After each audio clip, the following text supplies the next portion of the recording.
ভিখারি যদি এক দুয়ারে ভিক্ষা না পায় আরেকটা দরওয়াজায় গিয়ে হাত বাড়িয়ে দেয়, আয় আল্লাহ তুমি যদি গুনাহগার বলে তাড়িয়ে দাও, বলো না তোমার গোলাম কার দরওয়াজায় গিয়ে হাত বাড়াইবে।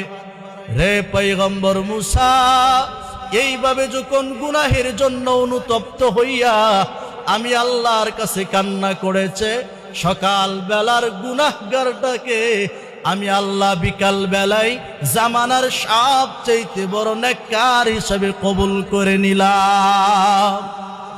এই জন্য নবী বলেন মামবাকা, প্লিজ কথা বলবেন না, মামবাকা মিন খাশিয়াতিল্লাহ হারামাল্লাহু আলাইহিন নার। আল্লাহর ভয়ে জাহান্নামের ভয়ে যেই চোখ থেকে এক ফোঁটা পানি বের হয়ে যায়, এই পানিটার কত দাম রে মুসলমান।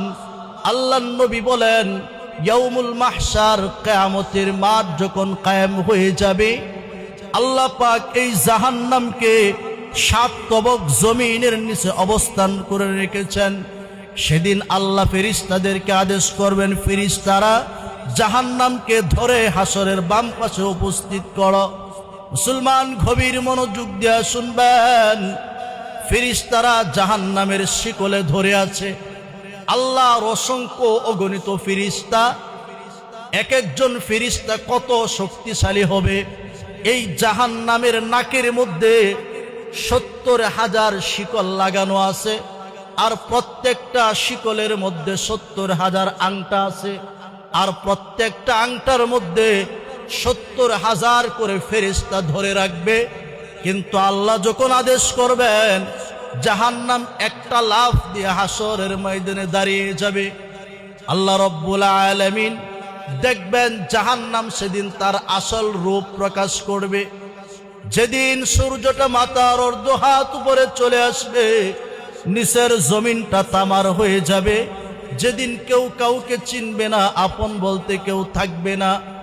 যেদিন মানুষগুলি 50,000 বছর পর্যন্ত দাঁড়াইয়া থাকবে, পানি পাবে না, তৃষ্ণা নিজের চামড়া ছিঁড়ে রক্ত হাড্ডিগুলি চুইসা চুইসা পান করবে।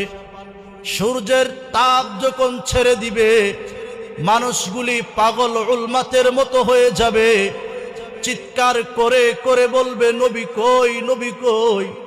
সমস্ত মানুষগুলি চলে যাবে আদম পয়গম্বরের কাছে। আদম আলাইহিস সালাম বলবে আমার পক্ষে সুপারিশ করা সম্ভব না। মানুষগুলি চলে যাবে নূহ পয়গম্বরের কাছে, তিনিও বলবে আমার পক্ষে সুপারিশ করা সম্ভব হবে না। অর্থাৎ হযরতে মূসা কালিমুল্লাহ বলবে আমার পক্ষে সুপারিশ করা সম্ভব না।